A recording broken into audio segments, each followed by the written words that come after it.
ঝড় বৃষ্টির প্রবল তাণ্ডব বাইরে, পশ্চিমবঙ্গের রাজনীতিতেও এখন বইছে ঝোড়ো হাওয়া। এইটা দেখুন মাননীয় ফিরহাদ হাকিমের সই।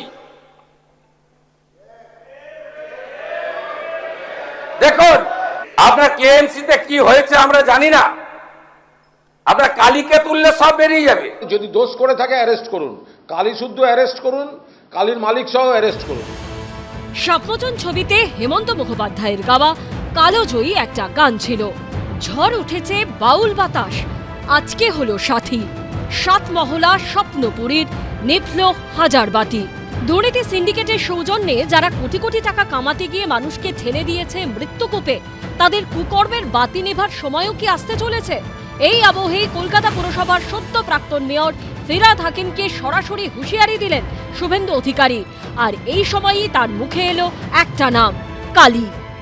আপনার কেএমসিতে কি হয়েছে আমরা জানি না, আপনার কালীকে তুললে সব বেরিয়ে যাবে। কলকাতা কর্পোরেশনে কালী না বললে কোনো প্ল্যান হয় না।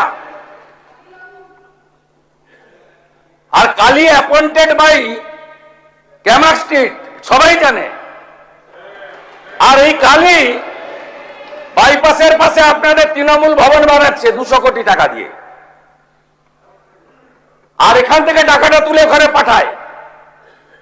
আমরা সব জানি, সব বের করেছি, আমরা এফআইআর হয়েছে, আরো ব্যবস্থা নিচ্ছি। কিন্তু কেই কালী?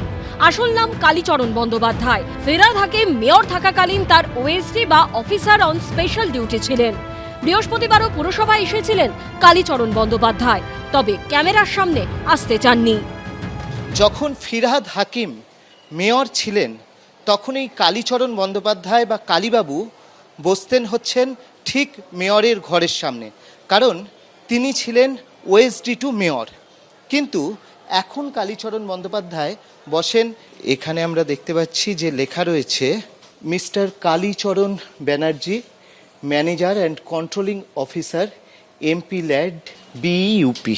কিন্তু আমরা দেখতে পাচ্ছি যে দরজা বন্ধ, যেমনটা পুরসভা সূত্রে জানা যাচ্ছে যে এদিনও তিনি এসছিলেন, কিন্তু তিনি সংবাদ মাধ্যমের মুখোমুখি হননি। সূত্রের খবর, 2003 সালে রেভিনিউ সার্ভিসে যোগ দেন কালীচরণ বন্দ্যোপাধ্যায়। 2006 সালে WBCS এক্সিকিউটিভ পরীক্ষায় দ্বিতীয় হন, পুলিশের নিয়োগ পরীক্ষায় প্রথম। 2008 সালে পুলিশের চাকরিতে যোগ দেন। পরে 2009 সালে মিউনিসিপ্যাল সার্ভিস কমিশনের ডেপুটি ম্যানেজারের পরীক্ষায় প্রথম হন। যোগ দেন কলকাতা পুরসভার 9 নম্বর বোরোতে। সেই সময় ওই বোরো চেয়ারম্যান ছিলেন ফিরহাদ হাকিম। পুরসভার সূত্রে খবর, ফিরহাদ হাকিম মেয়র হবার পর ওএসডি হিসেবে তার সব কাজ সামলাতেন কালীচরণ বন্দ্যোপাধ্যায়। তার হাতে ছিল প্রচুর ক্ষমতা। মেয়রের কাছে পৌঁছতে গেলে কালীবাবু হয়ে যেতে হতো সবাইকে।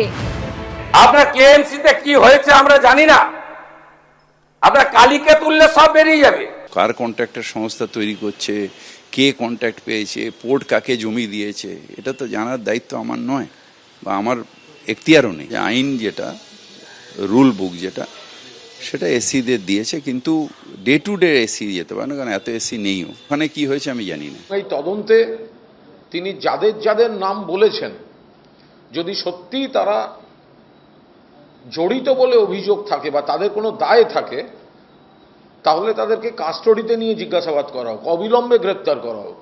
যার নামে 80টা বেআইনি, 80খানা বেআইনি নির্মাণের অভিযোগ, সে বালিশচাটা তৃণমূলের পদে চলে যাচ্ছে বলে তার পুলিশ যাবে না, অ্যারেস্ট হবে না? ঝড়ে লন্ডভন্ড হয়ে যায় অনেক কিছুই। রাজনীতির এই ঝড়ে কি হবে, উত্তর দেবে সময়। অর্ণব মুখোপাধ্যায়, উজ্জ্বল মুখোপাধ্যায় ও আশাবুল হোসেনের রিপোর্ট, এবিপি আনন্দ। এবিপি আনন্দ, এগিয়ে থাকে, এগিয়ে রাখে।